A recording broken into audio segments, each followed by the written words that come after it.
donc on est vraiment à la hauteur de l'eau. On voit des vestiges sassanides, là, qui sont typiques.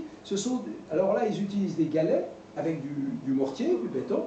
Et puis, il y a ces grosses pierres qui sont là. Je dis, ah, ça, c'est pas sassanide. Et je pense, mais c'est qu'une hypothèse, qu'on a commencé à occuper ce site probablement à l'époque achéménide, parce que pour utiliser des gros parements comme ça, je n'ai pas d'exemple, à part la forteresse de Pasargade, par exemple, qui utilise des blocs comme ceux-ci. Et donc, bon, il reste encore un gros travail à faire, mais ça voudrait dire que là,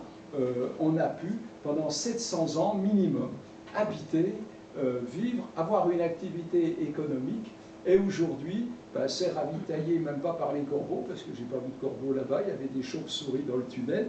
mais on est en dehors de tout. Mais on est en dehors de tout, évidemment, on ne peut pas comprendre aujourd'hui, parce qu'il n'y a plus d'eau, donc il n'y a plus de navigation. Mais quand il y avait la navigation, ça donnait des raisons d'être, et puis il y avait probablement d'anciens itinéraires, ça, enfin les prochaines fois que je vais partir, quand je vais faire tout le cours, je vais chercher attentivement s'il y avait d'anciens itinéraires qui permettaient aussi de passer là, qui auraient expliqué sur plusieurs phénomènes pourquoi on s'était installé dans ce lieu qui aujourd'hui paraît absolument répulsif. Voilà, j'en ai terminé de cette aventure qui est, je peux vous dire quand même, bon là j'ai 260 sites que je connais bien sur l'ensemble de l'Iran, j'ai fait 220 000 km, mais celui-ci,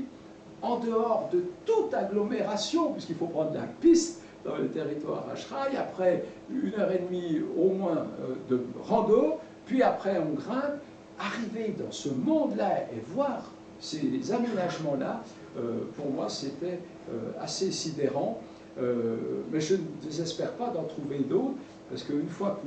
que vous avez découvert des choses comme ça, dont personne ne parle évidemment, vous vous dites, c'est qu'il doit y en avoir d'autres, il n'y a pas de raison. Donc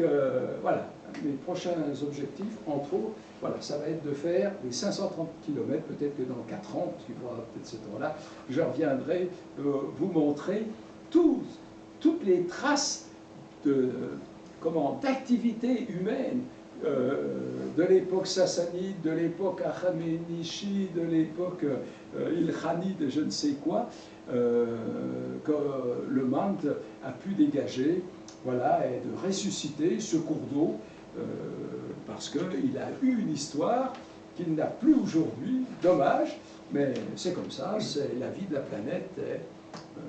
Alors, est-ce que vous auriez des questions? Parce que